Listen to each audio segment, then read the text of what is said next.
Zimbabwe's finest radio. ZiFM Stereo. And it's Messi! It is the cleanest of clean finishes from the best on the planet. It's time for the biggest sports stories. Liverpool, the champions of Europe, are top of the world. The biggest interviews. That such a great spectacle is ruined by such thuggish behavior. And all the analysis right here. He's the one player that has the arrogance to think that he can play in any stadium in the world and any pitch in the world in front of any player in the world and take them on.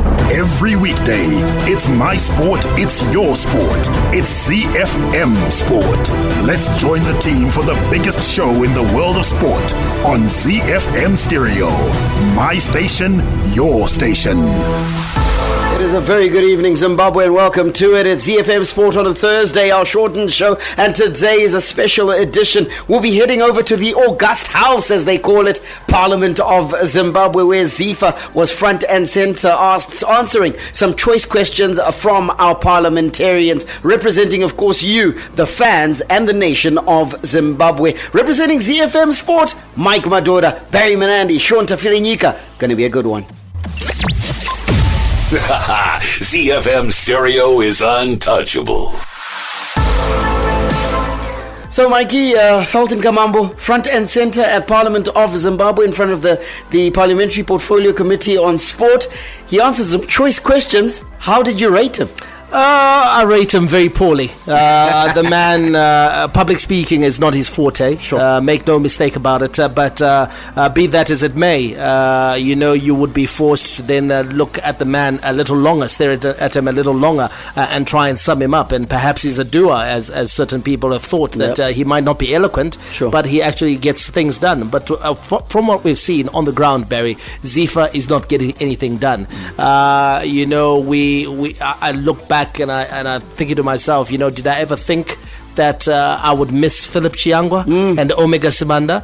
But you look never in a million years. But you take a look at this current administration at ZIFA. I think they have underachieved. They've basically blown away all the goodwill that they had at the very start of their tenure, and ZIFA seems to be going backwards. Zimbabwe football seems to be going backwards. So when it comes to his performance in Parliament today, Barry, it was sketchy at best. Okay. His grasp of issues, very weak. His understanding of how football works, very thin. And the team around him, because he had Machana, the finance guy, and who's acting, of course, as a vice president of the organization at the moment. Yeah. He had Mabena was there as well as Piraishe Mabena, as well as Joseph Mamutsa, who's the CEO of the Football Association. They were there, but they were not providing any concrete answers. And for me, the reason why they were able to get away with such a sketchy performance is that the parliamentarians themselves, save for one or two, and that is notably Tavengwa Mkutlani, who is the Zimbabwe cricket chairman, and a parliamentarian, of course, and he has got an understanding of sport, and possibly Omega Simanda, because he's got vested interest. He really does. He wants back in. He wants back in together with Chiangwa. Those were the two parliamentarians who I could see had any understanding of how football works and the right sort of questions to be asked. Well, you mentioned Piraishe Mabena, and he was there obviously representing the First Instance Board, which is the one that runs the state of the stadiums, as it were. They check whether the stadiums are actually 100%, and they were front and center these past few weeks after CAF came in and after CAF wrote to us and told us that we couldn't use our local stadiums. How was their performance, and what were the answers around the stadium? Well, he was asked why Mandala was not up to international standards. Sure. And I think that is a question which is pertinent for those that are not in the know, or those that are not involved in local football on a week-to-week basis. They would want to know why a stadium like Mandava, which is one of the most recently built stadiums, built by Mimosa, which is a very wealthy organization, a mining conglomerate, why that stadium mines platinum. Mines platinum.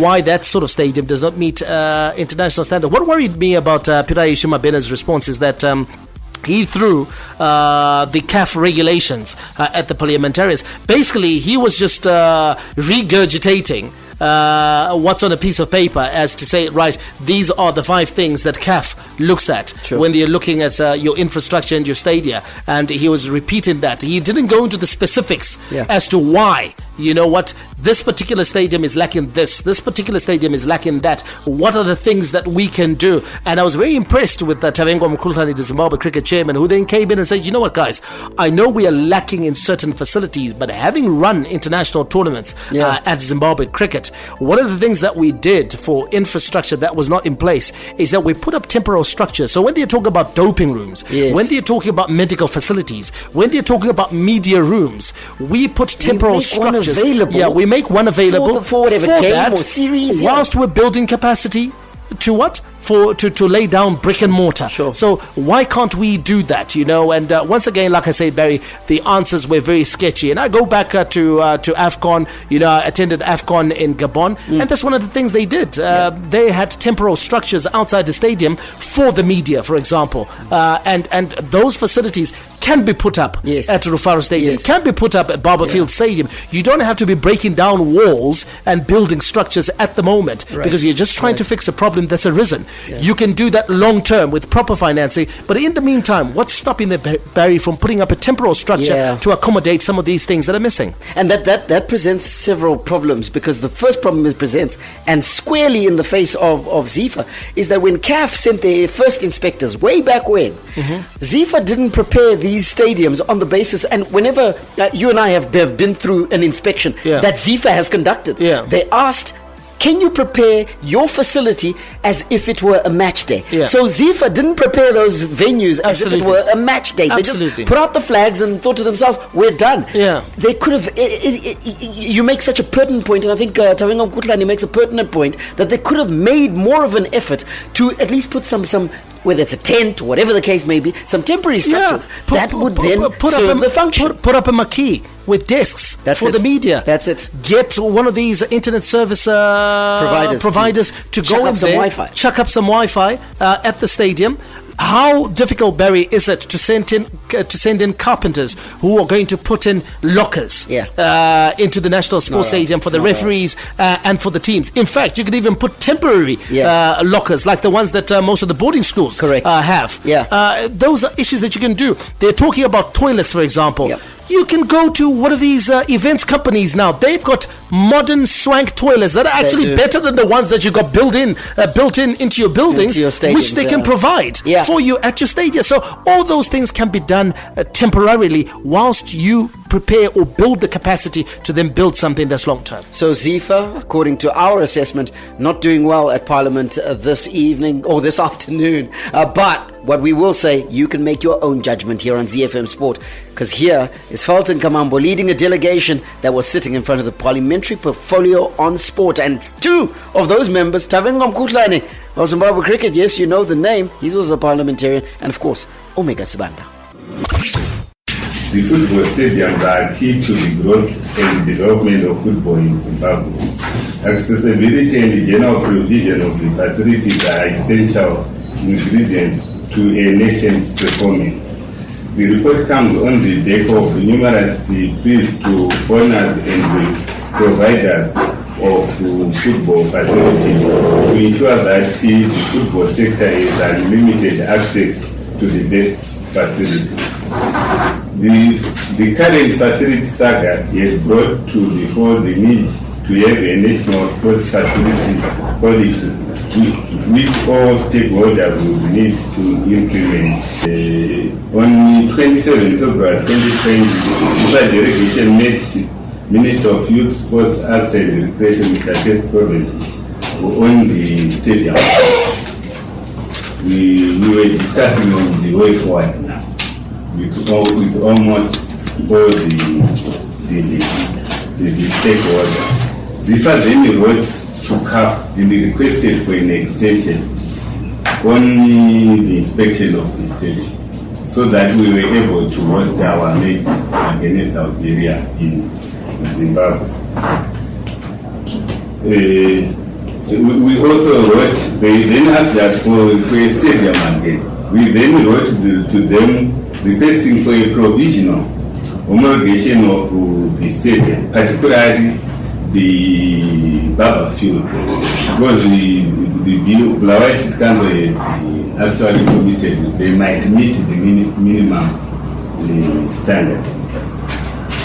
on the 3rd of March, CAF's Deputy General Secretary Anthony responded and reminded us they were in breach of regulation by failing to provide a venue for Algeria. That's when they wrote to us and reminding us about the fine, the 4,000 that people are always talking about. But formally, we have not been fined by CAF. They just reminded us to say, if you don't give us the stadium, we are then going to fine you 4,000, depending on the day that we are going to give them the stadium. At the same time, they were saying if we don't give them the stadium, they were then going to look for a stadium for us. Then on the 4th of March, we also wrote to CAF on the progress of we had written an appeal on the question of the stadium. On the 4th of March, we then wrote to CAF on the progress of the appeal. Because they had not responded. They said we must give them the stadium, but they did not responded to our appeal. So we also then reminded them to say, yes, we hear you that we did not give you the stadium, the alternative stadium in China, but that's what we are appealing for. So can you respond to our appeal before we give you the alternative stadium? On the 6th of March, CAF informed us that our appeal against playing in international match abroad has not yet been dismissed. That was on Friday night. Then we then informed the ministry through SRC the following morning, which was on a Saturday. But we then still appealed again and said, you have not checked on the progress that we have made. And they then wrote to us and said, this is the final in as far as your appeal is concerned. So can you go ahead and give us an alternative? Whatever we were doing, even the appeals, all correspondence, we were doing it in consultation with the ministry through SRC. We then consulted the ministry and advised them that CAF is unwilling to attend to our appeal, and we then wrote to CAF in protest to say the government has made a commitment, and definitely they made a commitment. The progress on the ground, we are sending them some pictures on the progress on the ground. But they insisted that for the Algerian game, they cannot homologate our stadium. Then we wrote to them in protest and give them a stadium. As it stands now, we wrote to South Africa because the CAF had advised us to get in touch with South Africa, since we preferred South Africa, so that South Africa can do the other logistics in South Africa. But as it stands now, we have chosen to play our match in Orlando. Initially, they said Orlando was available. The Rota played yesterday and said Orlando is no longer available. The available stadium is in Bosque, which is in the same area. But we have not yet secured it technically, because our SAFA colleagues, they need to engage their government. Because we have two countries that are coming to South Africa, Algeria and Zimbabwe. So they need to consult their government. We were invited to a meeting today to attend in South Africa. It was supposed to be the 11th.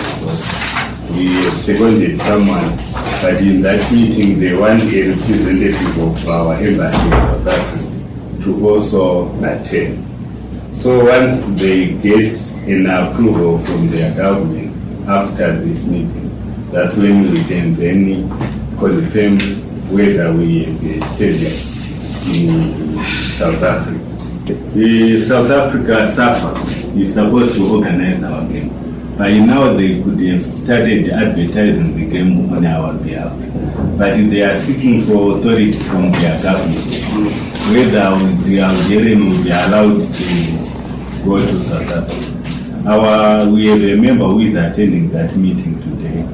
We haven't heard the result of that meeting. Maybe as a follow-up, Chairman, wouldn't it be prudent that as we are talking to SAFA, we also send a word out to even Malawi in case South Africa says no? Probably another federation would entertain our plea, so that we keep our options wide. Yes, our options were South Africa and Zambia. In Zambia, we put them on hold to say as soon as we don't get from South Africa, we can go to Zambia.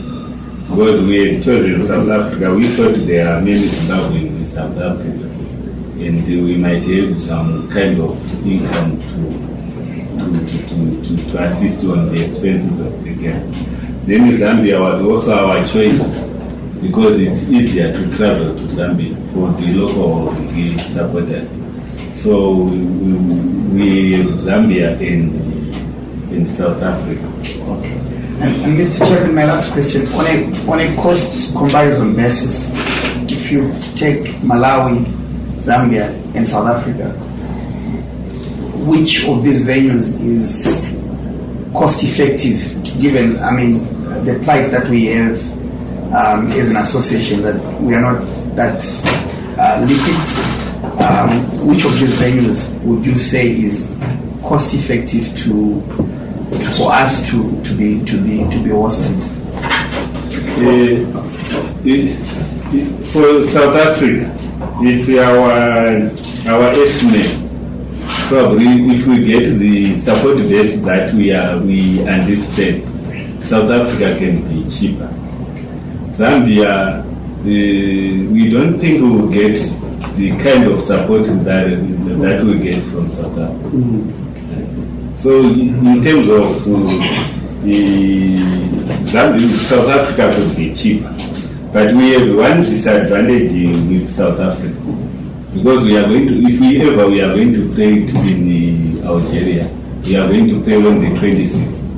Then the traveling arrangement is our headache, because we only get a flight on the 27th, and our boys will get to South Africa on the 28th. So they only have time to train now. That's our biggest headache. And for Zambia, it's easier because we are able to get to Zambia on the 27th. But in terms of other costs, Zambia is very expensive because the referees, some of them and the other officials will then get to South Africa and then connect from South Africa to Zambia. It's really a headache for us. That's why we are trying all the best that we can to make sure that these matches are played in Zimbabwe. We are also supposed to go there first to Algeria. We have wrote to CAF to say we don't want to risk our players and the nation by going to Algeria. And we have asked the CAF to postpone the match with our preferred so that they postpone the match so that it's scheduled for another day, because there are quite a number of reported cases of the virus in Algeria. Secondly, to move, if they don't want to postpone the match, to move the match to another venue where there are no reported cases. Because we felt even if they make some measures to protect the team, it's not waterproof. It might end up affecting our players and at the same time affecting the whole nation, because they'll still come back here. Z. All right, Felton Kamambo leading his ZIFA delegation there in Parliament. You are listening to a couple of things I want to talk very quickly, Michael. Yeah. Orlando Stadium, not booked. Well, contrary to widespread media reports, and it's very disappointing. And I think, Barry, that admission by ZIFA that Orlando Stadium is not available and will not be available, and that they've been given another option which hasn't even been confirmed yet, I think, Barry, I think it really is emblematic of the problems at ZIFA and why corporate Zimbabwe is unwilling to partner with ZIFA at a corporate level, because they cannot be trusted. Yes. You cannot trust what they are going to do based on what they say, and so there's zero integrity at ZIFA. And for me, the saving grace, Barry, may be the coronavirus and the developments that are happening worldwide and on the continent, that events or gatherings of the nature, the crowds that are attracted to sport, we might not play these qualifiers at the times we were supposed to play them, and that might just buy them a bit of time. Yeah, listen, it's a bit of a bittersweet, isn't it? Because there might be a saving grace for ZIFA, and it might. But it doesn't excuse their incompetence, though. It does not excuse their. It does exactly what you say, Barry. Papers over the cracks. Yeah, but it doesn't fix the problem. Doesn't fix the problem whatsoever. So we are in trouble. If there ever was a time that we need to pull together, it is now. Mike, finally, you're a communications man. I want you to give your assessment on the ability of ZIFA to communicate in this crisis. Oh my God, Barry, I think we have seen ZIFA at their poorest. We've seen ZIFA at their poorest, and I think it's a damning indictment on the communications office at ZIFA that up to now the media is still scrambling around for information.